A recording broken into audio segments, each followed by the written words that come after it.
Hello friends, welcome to our channel Commerce Nation learn with confidence. मैं Devashish sir एक बार फिर आपके सामने आ गया हूँ एक नए टॉपिक के साथ। ठीक है, जो कि कॉस्ट सीरीज का ही कॉस्ट अकाउंट हम लोग पढ़ रहे थे, तो उसी सीरीज का ये वीडियो है। तो वीडियो को आगे बढ़ाते, इसमें कुछ मिसलेनियस पॉइंट है, तो इसी वीडियो को हम आज कंटिन्यू करेंगे। और इसमें आप लोगों को कुछ जो पहले से पढ़ लिया वो भी कुछ पॉइंट्स दिखेंगे और कुछ एडिशनल पॉइंट भी दिखेंगे। तो एडिशनल पॉइंट भी हम लोग देख लेंगे जो जो इम्पोर्टेंट है, और साथ साथ जो कुछ प्रीवियस पॉइंट दिखेंगे, इससे आपका रिवीजन भी हो जाएंगे प्रीवियस जो टॉपिक हम लोगों ने पहले से पढ़ लिए। तो चलिए फ्रेंड्स, स्टार्ट करते हैं। कॉस्ट, ठीक है, टाइप ऑफ कॉस्ट हम लोगों ने पढ़ा था। कौन कौन से टाइप ऑफ कॉस्ट होते हैं, देखिए। टाइप ऑफ कॉस्ट ये चार ही होते हैं: prime cost, work cost, cost of production, cost of sale. ठीक है, तो अगर पूछेगा कि which of the following is the type of cost, तो ये चार याद रखना है। अब इस चारों के अंदर में क्या क्या ऐड करना पड़ता है, क्या क्या लेस करना पड़ता है, इसको भी हम लोग देख ले। प्राइम कॉस्ट पता है जैसे कि आप लोगों को, कि prime cost means the direct material all the expenses which is directly related to the manufacturing of the product. तो डायरेक्ट एक्सपेंसेस जितने भी होंगे वो सब हमारे कहाँ आ जाएंगे, प्राइम कॉस्ट में। तो prime cost is equal to direct material plus direct labour plus direct expenses. जितने भी direct expenses, direct labour charges है, डायरेक्ट मटेरियल है, वो सब कुछ प्राइम कॉस्ट में आ जाएगा। उसके बाद वर्क कॉस्ट है। Work cost is equal to prime cost plus factory overhead. जब हम लोग ऐड करते हैं तो क्वेश्चन किसी भी तरीके से बन सकता है कि पूछ देगा कि वर्क कॉस्ट में क्या ऐड करते हैं, तो फैक्ट्री ओवरहेड आता है। तो वर्क कॉस्ट में जब प्राइम कॉस्ट और फैक्ट्री ओवरहेड दोनों ऐड करते हैं तो हमारा वर्क कॉस्ट आता है। इस तरीके से भी क्वेश्चन पूछा जा सकता है कि अगर प्राइम कॉस्ट में हम फैक्ट्री ओवरहेड ऐड करें तो क्या हमको पता चलता है। तो जब हम प्राइम कॉस्ट में फैक्ट्री ओवरहेड ऐड करेंगे तो क्या पता चल रहा है हमको, वर्क कॉस्ट। अब जब वर्क कॉस्ट आ जाता है तो इसके मदद से हम लोग निकाल पाते हैं कॉस्ट ऑफ प्रोडक्शन। कैसे फ्रेंड्स निकाल पाएंगे कॉस्ट ऑफ प्रोडक्शन, तो cost of production is equal to work cost plus administration and office overhead को ऐड कर देंगे। क्वेश्चन ऐसे पूछा जा सकता है कि work administration and office overhead कौन से कॉस्ट में ऐड करते हैं, तो कॉस्ट ऑफ प्रोडक्शन जब हम लोग डिटरमाइन करते हैं तो तब हम लोग एडमिनिस्ट्रेशन एंड ऑफिस ओवरहेड को ऐड करते हैं वर्क कॉस्ट में। ठीक है, अब उसके बाद है क्या, कॉस्ट ऑफ सेल्स। ये आप लोगों को याद आ रहा होगा, जो कॉस्ट शीट हम लोगों ने पढ़ा था उसी में हम लोग का जो लास्ट स्टेज था कॉस्ट ऑफ सेल्स निकालते थे। कॉस्ट ऑफ सेल्स निकालते कैसे थे, कॉस्ट ऑफ प्रोडक्शन आ जाता था और सेलिंग ऑन डिस्ट्रीब्यूशन ओवरहेड उसी में हम लोग ऐड कर देते थे, तो हम लोगों को कॉस्ट ऑफ सेल्स पता चल जाता था। ठीक है, तो ये चार टाइप है कॉस्ट के। पहले तो आपको याद रखना है कि कौन कौन से टाइप होते हैं: prime cost, work cost, cost of production and then cost of sales. अब ये चारों कैसे डिटरमाइन करते हैं उनको भी आपको याद रखना है, इनके कंपोनेंट्स याद रखने हैं। किसी भी तरीके से घुमा के क्वेश्चन पूछा जा सकता है एंट्रेंस एग्जाम में। ओवरहेड, जैसे कि इसके पहले वीडियो में भी मैंने बताया कि overhead means the all indirect material, indirect labour and indirect expenses. मतलब जितने भी इनडायरेक्ट चीजें होते हैं, इनडायरेक्ट एक्सपेंसेस वाले चीजें होते हैं, वो सारे के सारे चीजों को हम लोग ओवरहेड कहते हैं। तो overhead is related to indirect expenses excluded from cost. ऐसे कौन कौन से एक्सपेंसेस होते हैं जिसको हम लोग कॉस्ट अकाउंटिंग में ऐड नहीं करते हैं, या तो कह लें कॉस्ट ऑफ प्रोडक्ट में ऐड नहीं करते हैं। तो वो सारे एक्सपेंसेस जो कि हमारे फाइनेंशियल नेचर के होते हैं, जितने भी फाइनेंशियल नेचर वाले हमारे एक्सपेंसेस होते हैं उन सबको हम लोग ऐड नहीं करते हैं किसी भी प्रोडक्ट के कॉस्ट को डिटरमाइन करते समय। तो फाइनेंशियल नेचर वाले कौन कौन से कॉस्ट होते हैं फ्रेंड्स, तो चलिए इनके कुछ एग्जाम्पल है देख लेते हैं। तो इनकम टैक्स है, डिविडेंट है, एबनॉर्मल वेस्टेज ऑफ मटेरियल है, wages paid on abnormal ideal time. Abnormal ideal time पे जो भी हम वेजेस पेड करेंगे उसको नहीं ऐड करेंगे। Interest on capital, goodwill written off, discount और interest on debenture, transfer fees, preliminary expenses. Friends अगर आप लोगों ने प्रीवियस वीडियो को देखा होगा कॉस्ट शीट के, तो आप देख पा रहे होंगे कि इन सब में से हम लोगों ने किसी भी चीज को कॉस्ट शीट में नहीं इंक्लूड किया था। तो कॉस्ट शीट में तो हम लोग क्या करते हैं, कॉस्ट, टोटल कॉस्ट डिटरमाइन करते हैं which is incurred in manufacturing the goods और प्रोडक्ट। तो क्या उसमें ऐसा कोई भी आप लोगों को एक्सपेंसेस दिखा था? नहीं। तो थोड़ा सा इसी तरीके से आपको भी एनालाइज करके ही पढ़ना पड़ेगा चीज़ों को, ठीक है? खाली सीधे तरीके से रट लेने से, याद कर लेने से एग्जाम नहीं हो पाएगा, ठीक है? एनालाइज वे में ही आपको पढ़ना पड़ेगा कि कॉस्ट शीट देखा था तो उसमें तो ये सारे चीजें नहीं थे, तो जो जितने चीजें वहां पे इंक्लूडेड थे मीन्स वही सारे चीजों को ही हम लोग कॉस्ट अकाउंटिंग में कंसिडर करते हैं, उसके अलावा किसी को भी कंसिडर नहीं करेंगे। तो फिर भी ये कुछ एग्जाम्पल्स है, इसको आप लोग याद रखिएगा। क्वेश्चन डायरेक्ट पूछ देगा क्या गुडविल रिटर्न ऑफ ऐड किए जाते हैं? तो नहीं। क्यों नहीं? क्योंकि it is related to the financial nature expenses. Cost centre क्या होता है? Cost centre small segment of activity और area for which the cost are accumulated. This segment control the cost, it brings the company direct profit. क्या कह रहे हैं friends cost centre के बारे में? एक एक्टिविटी और एरिया जिसपे की कॉस्ट इंकर्ड हो रहा है, ठीक है ना, उसमें जितना भी कॉस्ट इंकर्ड हो रहा है आप क्या कर रहे हैं, पूरे टोटल कॉस्ट को एक्यूमुलेट कर ले रहे हैं। और जब हम उस पर्टिकुलर एक्टिविटी पे इंकर हुए कॉस्ट को एक्यूमुलेट कर लेते हैं एक साथ, तो that is called cost centre, ठीक है? ये क्या करता है, इससे पता क्या काम होता है? इससे काम होता है कि this segment control the cost. तो जब आप सारे कॉस्ट जितने इंकर्ड हुए हैं किसी प्रोडक्ट को मैन्युफैक्चर करने के लिए या किसी एक्टिविटी को परफॉर्म करने के लिए, तो जब हम सारे कॉस्ट को एक्यूमुलेट कर लेंगे उससे क्या हो जाएगा, आप एनालाइज कर पाएंगे कि किस एरिया में ज्यादा कॉस्ट इंकर्ड हो पा रहा है। तो अगर कोई ऐसा एरिया है जिसमें कोई ज्यादा एक्सेस कॉस्ट इंकर्ड हो रहा है तो उसको आप कंट्रोल कर पाएंगे।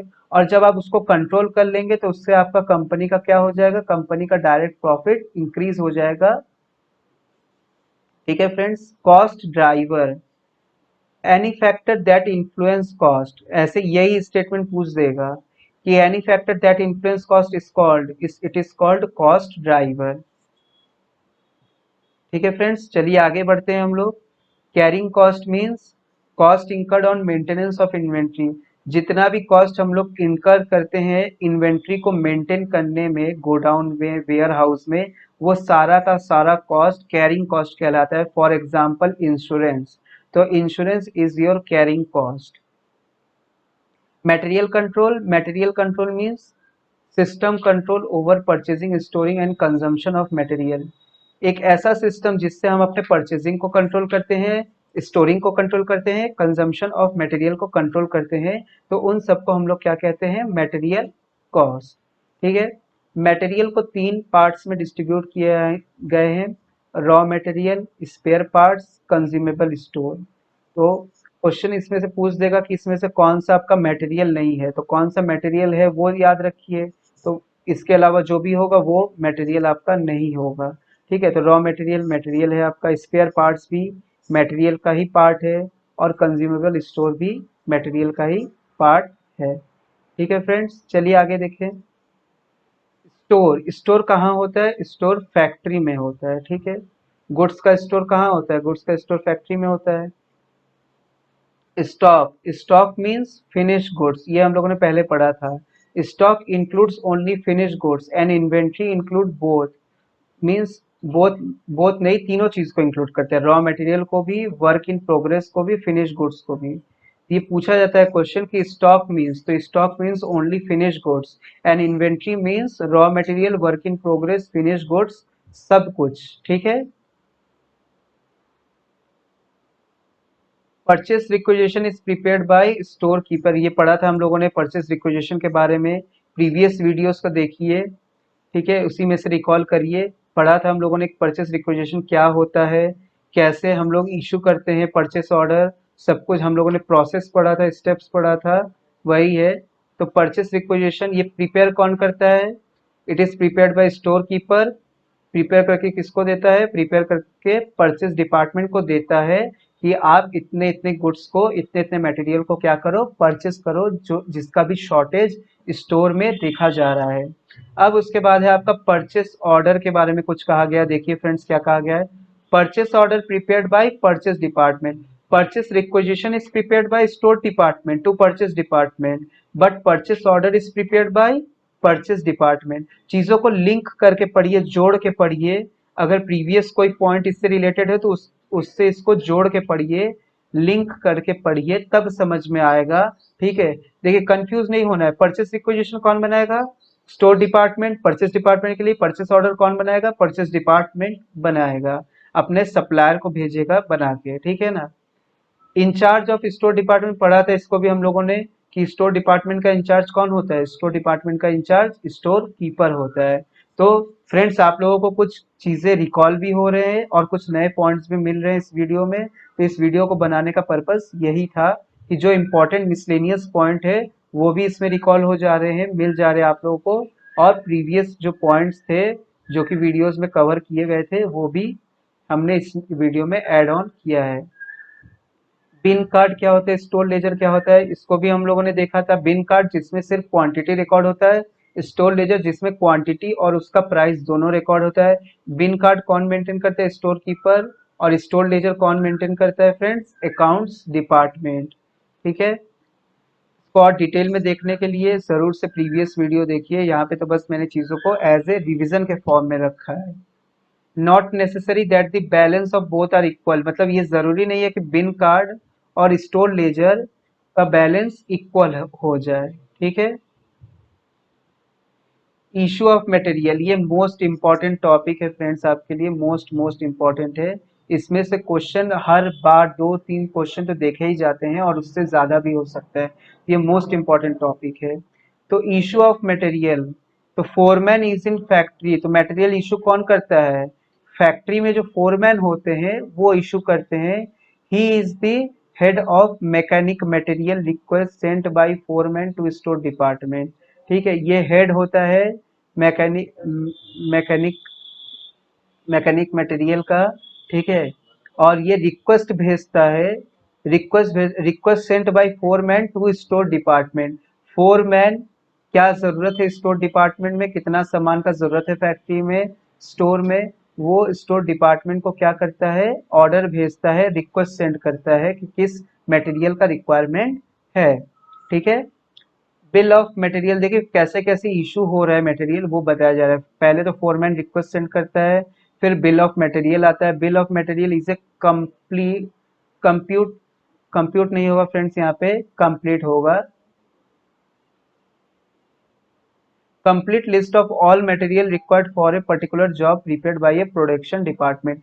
एक प्रोडक्ट को बनाने के लिए जितना हमको मटेरियल का जरूरत है, उस टोटल मटेरियल को हम लोग जिस बिल में शो करते हैं, that bill is called bills of material. Means bills of material include या add all those material which are required for manufacturing of a product और goods.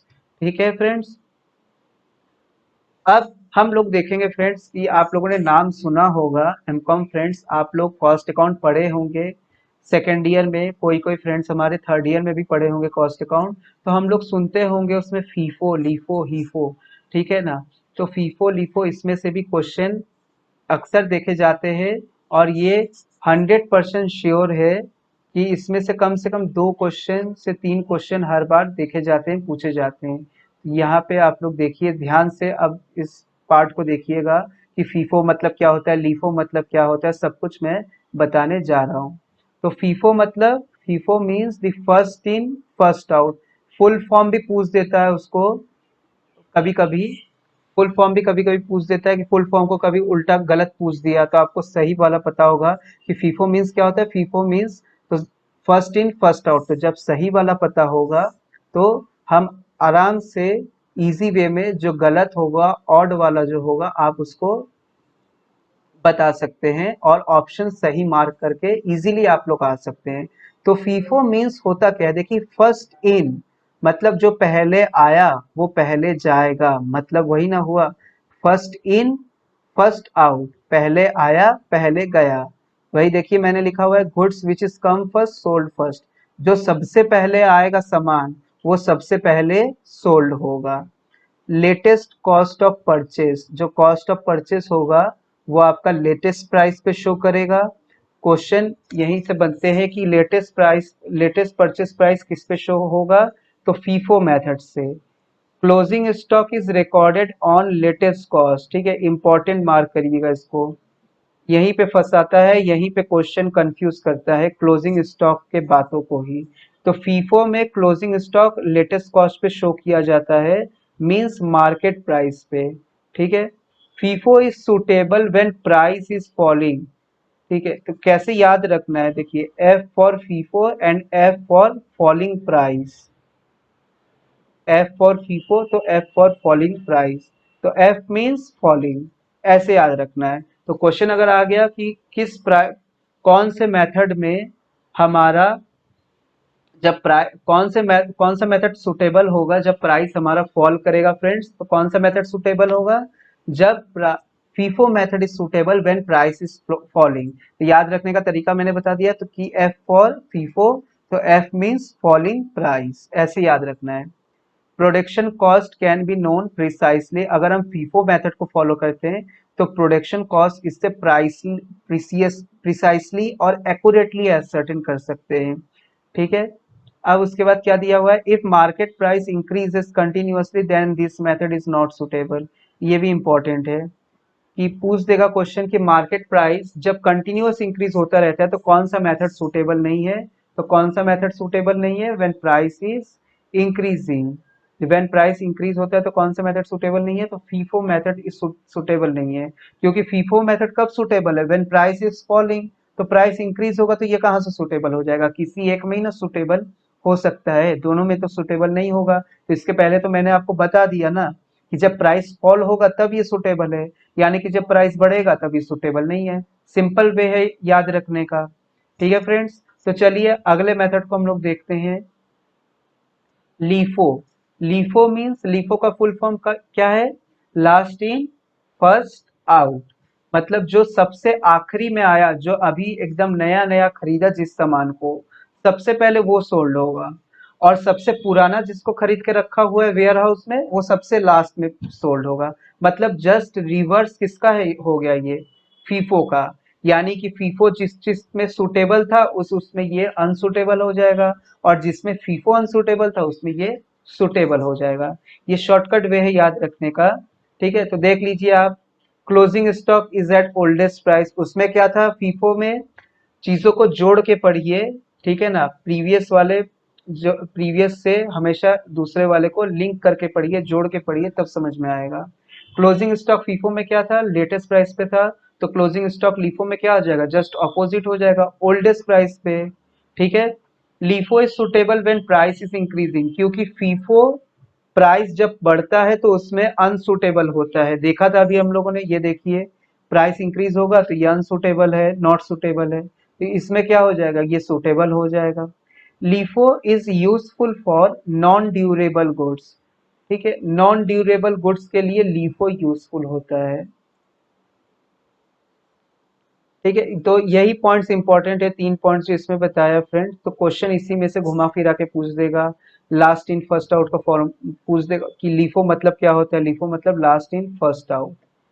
Closing stock oldest price पे रहता है, LIFO suitable तब होता है जब when price is increasing, useful for non durable goods. अब है HIFO. HIFO means highest in first out, वो गुड्स जिसका दाम सबसे ज्यादा होगा, वो प्रोडक्ट, वो गुड्स जिसका दाम सबसे ज्यादा होगा वो सबसे पहले सोल्ड होगा। ठीक है, तो देखिए closing stock is at minimum value, सही बात है, जब सारे हाई प्राइस वाले सामान निकल जाएंगे तो at the end of accounting year तो आपका कौन सा वाला स्टॉक बच जाएगा, जो सबसे कम दाम वाला सामान होगा। ठीक है, नेक्स्ट अकाउंटिंग ईयर में जो उस कम दाम वालों में से भी जो सबसे ज्यादा वैल्यू वाला सामान होगा तो वो वाला पहले जाएगा। तो इस ऑर्डर में ही आपके सामान निकलते जाते हैं वेयर हाउस से, जहां पे हम लोग फीफो मेथड को फॉलो करते हैं। This method under value the stock, value of stock को अंडर वैल्यू करता है। ठीक है, ये इंपॉर्टेंट है, पूछ देगा इसको ही कि अंडर वैल्यू ऑफ स्टॉक किस मेथड में देखा जाता है, हीफो में। सीक्रेट रिजर्व किससे यूज हम लोग क्रिएट कर सकते हैं, by using HIFO method we can create secret reserve. ठीक है, ये दोनों पॉइंट ही बहुत इंपॉर्टेंट है। Goods which have highest value sold first, वही मैंने बताया कि वो गुड्स जिसका दाम सबसे ज्यादा है वो क्या हो जाएगा, सबसे पहले सोल्ड होगा। Average cost means mix of all stock, सारे स्टॉक को आप मिक्स कर देंगे और मिक्स करने के बाद जो हम लोग एक कॉस्टिंग लगाते हैं, ठीक है ना, मतलब मिक्स करके एक साथ लगा देंगे जो कॉस्टिंग, वो क्या कहेगा, average costing, means mix of all stock. Standard price method पढ़ा था। स्टैंडर्ड प्राइस मींस फ्रेंड्स क्या होता है, it is a pre determined price, ना इधर कॉस्ट, ना तो ये मार्केट प्राइस पे होता है ना तो कॉस्ट प्राइस पे होता है। एक प्री डिटरमाइंड प्राइस, एक स्टैंडर्ड प्राइस, एक बेंचमार्क सेट किया कर लिया जाता है और उसी प्राइस पे प्रोडक्ट की सेलिंग की जाती है। Technique of material control friends ये इंपॉर्टेंट है, ठीक है। ये हम लोगों ने नहीं पढ़ा है अभी तक कि टेक्निक ऑफ मटेरियल कंट्रोल कौन कौन से होते, नहीं पढ़ा है हम लोगों ने। नाम आपको बस याद रखना है, उससे ज्यादा याद रखने का जरूरत नहीं है, क्योंकि नाम से ही पूछ देगा कि which of the following is the technique of material control, ऐसे भी पूछ सकता है, या ऐसे भी आपको पूछ देगा कि which of the following is not the technique of material control. देखिए कौन कौन सा होता है। लेवल सेटिंग पहला टेक्निक है, लेवल सेटिंग। दूसरा है इकोनॉमिक ऑर्डर क्वांटिटी। ये इकोनॉमिक ऑर्डर क्वांटिटी पढ़ा था ना हम लोगों ने, इसका फॉर्मूला क्या था, इसका फॉर्मूला क्या था, आप लोग कमेंट बॉक्स में कमेंट करिए, इसका फॉर्मूला क्या था। उसी तरीके से एबीसी एनालिसिस, एक टेक्निक होता है एबीसी एनालिसिस। फिर वेड एनालिसिस, वीईडी वेड एनालिसिस मतलब वाइटल एसेंशियल डिजायरेबल पढ़ेंगे, जो इसमें से भी जो इम्पोर्टेंट टेक्निक होते हैं, ठीक है, जिसके बारे में डिटेल जानना थोड़ा जरूरी है, उसको भी अभी हम लोग देखेंगे। फिलहाल तो आप लोग नाम याद रखिए, ठीक। उसके बाद देखिए क्या है, perpetual inventory system, then double bin system, उसके बाद इन्वेंट्री टर्नओवर रेशियो। ये इन्वेंट्री टर्नओवर रेशियो वही है जो आप लोग पढ़े थे अकाउंट्स में, वही इन्वेंट्री टर्नओवर रेशियो को बात कर रहा है। तो कितने टेक्निक हुए फ्रेंड्स, 8 टेक्निक है मटेरियल कंट्रोल के। Level setting, economic order quantity, ABC analysis, VED analysis, VED analysis, perpetual inventory system, double bin system, inventory turnover ratio. तो ये थे technique of inventory control friends. तो चलिए, अच्छा ये कुछ हम लोगों ने फॉर्मूले पहले से भी पढ़ चुके थे और इनके न्यूमेरिकल भी क्वेश्चन हम लोग सॉल्व कर चुके हैं ऑलरेडी। तो अगर आप लोगों को याद होगा ये फॉर्मूला तो आप लोग रिकॉल करते रहिए। बताइए रीऑर्डर लेवल का क्या होता है, तो वीडियो पॉज करके एक बार रिकॉल करिए अपने मन में कि ऑर्डर लेवल का या रीऑर्डर लेवल का फॉर्मूला मैंने क्या बताया था इसके प्रीवियस कॉस्ट अकाउंट के वीडियो में। क्या बताया था, maximum consumption divide multiplied by maximum consumption multiplied by maximum reorder period. Reorder level मतलब वो लेवल या वो पॉइंट जिसपे कि आप ऑर्डर प्लेस कर देते हैं, मतलब परचेस के लिए रिक्वेजिशन भेज देते हैं, ठीक है। देखिए वही लिखा हुआ है, reorder level is the point eight which purchase requisition for fresh supply is necessary. वो पॉइंट, वो लेवल जिसपे कि परचेस रिक्वेजिशन भेजना कंपलसरी हो जाता है, मतलब गुड्स को खरीदना, प्रोडक्ट को खरीदना जरूरी हो जाता है, ठीक है। मिनिमम लेवल याद आ रहा है फ्रेंड्स, इसको भी हम लोगों ने पढ़ा था। मिनिमम लेवल को सेफ्टी स्टॉक लेवल भी कहते हैं, इसका अल्टरनेट नाम याद रखिएगा, पूछ देगा क्वेश्चन कि minimum level is also known as, तो सेफ्टी स्टॉक लेवल। क्या है इसका formula, reorder level minus normal consumption into normal reorder period, ठीक है। क्या बताया, reorder level minus normal consumption into normal reorder period. Minimum level बोलता क्या है, आपको क्या बताता है, क्या मीनिंग एक्सप्रेस कर रहा है।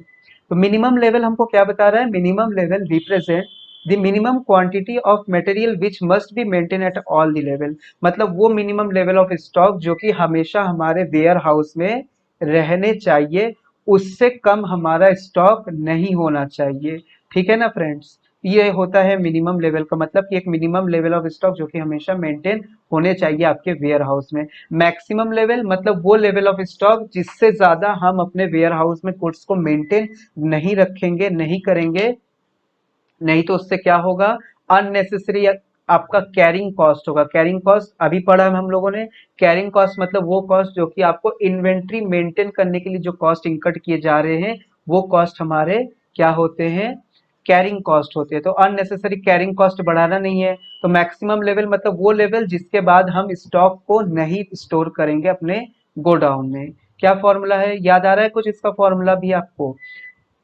चलिए एक बार रिकॉल कर लेते हैं वापस से। तो reorder level plus reordering quantity minus minimum consumption into minimum reorder period. फिर से एक बार रिकॉल करिए friends.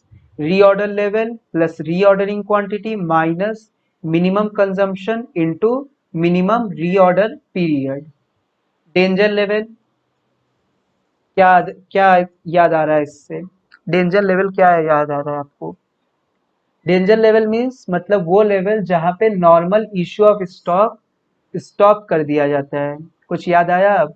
Danger level is the level at which the normal issue of stock are stop at this level and issue are made on special instruction. मतलब कुछ special instruct करेंगे तो ही यहाँ पे इशू किया जा सकता है, नहीं तो नॉर्मली स्टॉप स्टॉप कर दिया जाता है। अच्छा, क्या अंतर होता है डेंजर लेवल और मिनिमम लेवल में? बताया था मैंने। मतलब जब कभी कभी ऐसा भी स्टेज आता है जब मेरा स्टॉक मिनिमम लेवल से भी डाउन हो जाता है, ठीक है ना, तो उसको हम लोग क्या कहेंगे? Danger level of stock. Reorder level पढ़ा है हम लोगों ने, इसका एक और फॉर्मूला है यही, डेंजर लेवल का ही फॉर्मूला है ये। Reorder level minus average consumption into reorder period, ठीक है ना।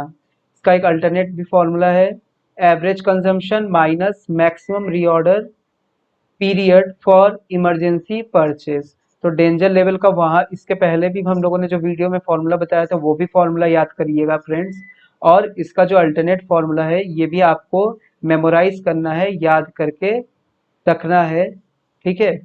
इकोनॉमिक ऑर्डर क्वांटिटी, इसके पहले भी हम लोग पूछा था मैंने अभी अभी कि economic order quantity technique of material control कि उसका फॉर्मूला क्या होता है। तो आप लोगों ने कमेंट किया कि नहीं अभी तक? देखिए फिर से, अच्छा एक बार और रिकॉल कर लीजिए। 2U into P by S. You means annual consumption unit during the year, P means cost of placing order and S means the carrying cost per unit of production या कैरिंग कॉस्ट कह लें इसको, ठीक है friends. तो vital essential desirable अभी पढ़ा ना, VED analysis, it is the technique of material control. तो vital essential desirable, this is use to control spare parts की स्टॉक को, ठीक है ना, कंट्रोल करने के लिए हम लोग वाइटल एसेंशियल डिजायरेबल एनालिसिस का यूज करते हैं, ठीक है। वाइटल एसेंशियल डिजायरेबल का यूज करते हैं। डबल बिन सिस्टम पढ़ा अभी इसको भी। Double bin system means it is followed in small organisation, it is followed in small organisation who can not afford expensive technique. देखिए डबल बिन सिस्टम वहां follow होता है, ये ऐसा वो टेक्निक है, वो टेक्निक है मटेरियल कंट्रोल का जो यूज करता है स्मॉल ऑर्गेनाइजेशन, स्मॉल छोटे ऑर्गेनाइजेशन, छोटे कंपनी जो कि एफर्ट नहीं कर सकते एक्सपेंसिव टेक्निक को, तो वो लोग क्या क्या यूज करते हैं? Double bin system. मतलब ये चीपेस्ट टेक्निक है, चीपेस्ट टेक्निक है स्टॉक कंट्रोल करने का, मटेरियल कंट्रोल करने का, cheapest technique of material control, ठीक है ना। इनपुट आउटपुट रेशियो क्या होता है फ्रेंड्स? इनपुट आउटपुट रेशियो मतलब कि कितना रॉ मटेरियल आपने प्रोडक्शन प्रोसेस में लगाया और बदले में कितना आउटपुट बन के आ रहा है अपने पास, ठीक है ना। तो इसको कहते हैं इनपुट आउटपुट रेशियो।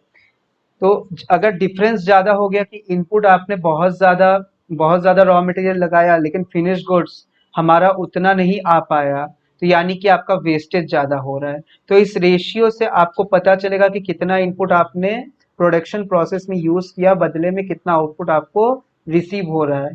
तो अगर एक स्टैंडर्ड मेंटेन होगा, तो अगर स्टैंडर्ड से कम आपको आउटपुट रिसीव हो रहा है, यानी कि आपका गुड्स का जो मटेरियल का जो क्या है, वेस्टेज बहुत ज्यादा है। तो उस पॉइंट को हमको क्या करना होगा? कंट्रोल करना होगा। तो पढ़ देते एक बार, देखिए क्या लिखा हुआ है। यूज टू जज the efficiency in the use of material, वही बताया मैंने कि एफिशिएंसी को चेक करना है। अगर वेस्टेज है तो किस पॉइंट पे वेस्टेज है उसको कंट्रोल करना है।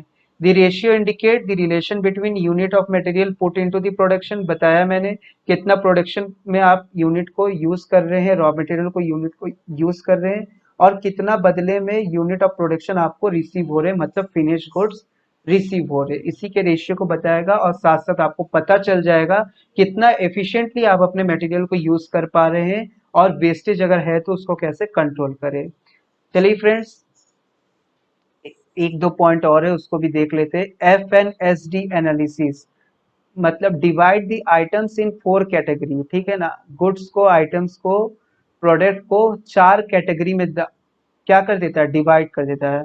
F means the fast moving items, N means the normal moving items, S means the slow moving item, D means the dead moving item, मतलब जो बहुत ही एकदम स्लो से, मतलब जो मूव ही नहीं करता है प्रोडक्ट, ठीक है। तो ऐसे पूछ देगा कि FNSD एनालिसिस क्या है ये, तो FNSD मतलब देख लिया। पूछ देगा कि FNSD में S मतलब क्या है, D मतलब क्या है, ऐसे भी क्वेश्चन पूछ देगा आपसे, तो याद रखना है कि FNSD मतलब क्या होता है।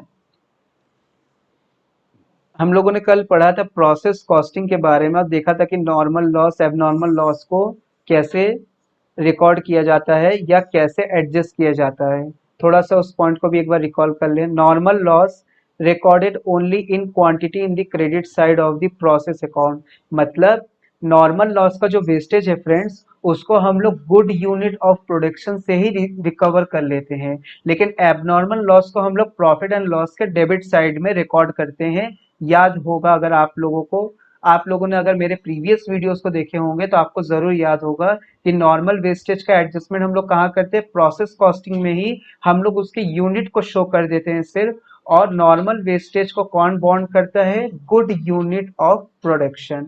और abnormal wastage it is shown in the debit side of the profit and loss account. तो ये थे हमारे कॉस्ट अकाउंट के कुछ इंपॉर्टेंट पॉइंट्स फ्रेंड्स। तो कॉस्ट अकाउंट में इससे ज्यादा अब कुछ भी नहीं आएगा। अब आपका रिस्पॉन्सिबिलिटी क्या बनता है फ्रेंड्स, कि सारे वीडियोस को अच्छे से ध्यान से देखिए, पढ़िए, और सिर्फ पढ़ना ही जरूरी नहीं है, क्वेश्चन प्रैक्टिस करना बहुत इंपॉर्टेंट है। तो हमारे कॉमर्स नेशन ऐप में 500 प्लस एमसीक्यू तो फ्री में दिए जा रहे हैं, ठीक है, उसको भी आप प्रैक्टिस करिए। और साथ साथ BHU जो ऑनलाइन एग्जाम कंडक्ट करवाने जा रहा है, तो उसके लिए हम लोग भी ऑनलाइन टेस्ट का आप लोगों को फैसिलिटी दे रहे हैं, जो कि बहुत ही नॉमिनल चार्जेस ₹499 में अवेलेबल है। ₹499 में ये जो टेस्ट सीरीज आपको दिया जा रहा है, इसके बेनिफिट आप लोग सुन लीजिए।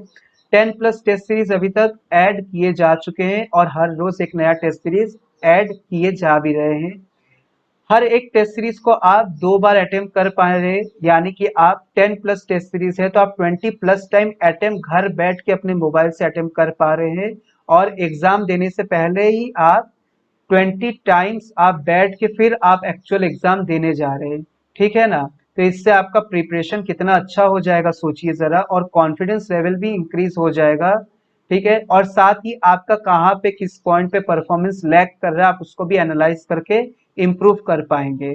एडिशनल फीचर और क्या है उसमें प्रीमियम टेस्ट सीरीज को लेने का, कि प्रीमियम टेस्ट सीरीज लेने से आपको 2000 प्लस एमसीक्यूज एडिशनल फ्री में दिया जाएगा वो, और जितने भी हमारे नोट्स है वो PDF में मिलेगा।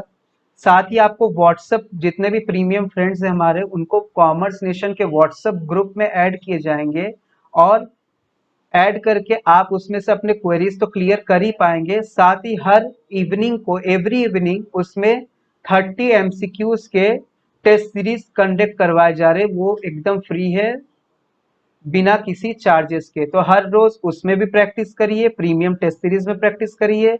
ग्रुप में ऐड है तो ग्रुप में आपके साथ डिस्कशन किया जाएगा, ठीक है। तो इतने सारे एडिशनल बेनिफिट आपको मिल रहे हैं, तो जल्दी अपना test series, premium test series purchase करिए फ्रेंड्स, और प्रैक्टिस करिए, क्योंकि डेट आने वाले ही है, रिवाइज टाइम शेड्यूल आने वाले हैं, टाइम टेबल आने वाले हैं, तो टाइम अपने पास ज्यादा नहीं है। तो जल्दी से टेस्ट सीरीज परचेस करिए और प्रैक्टिस करना स्टार्ट कर लीजिए, जो फ्रेंड्स अभी तक नहीं परचेस किए हैं।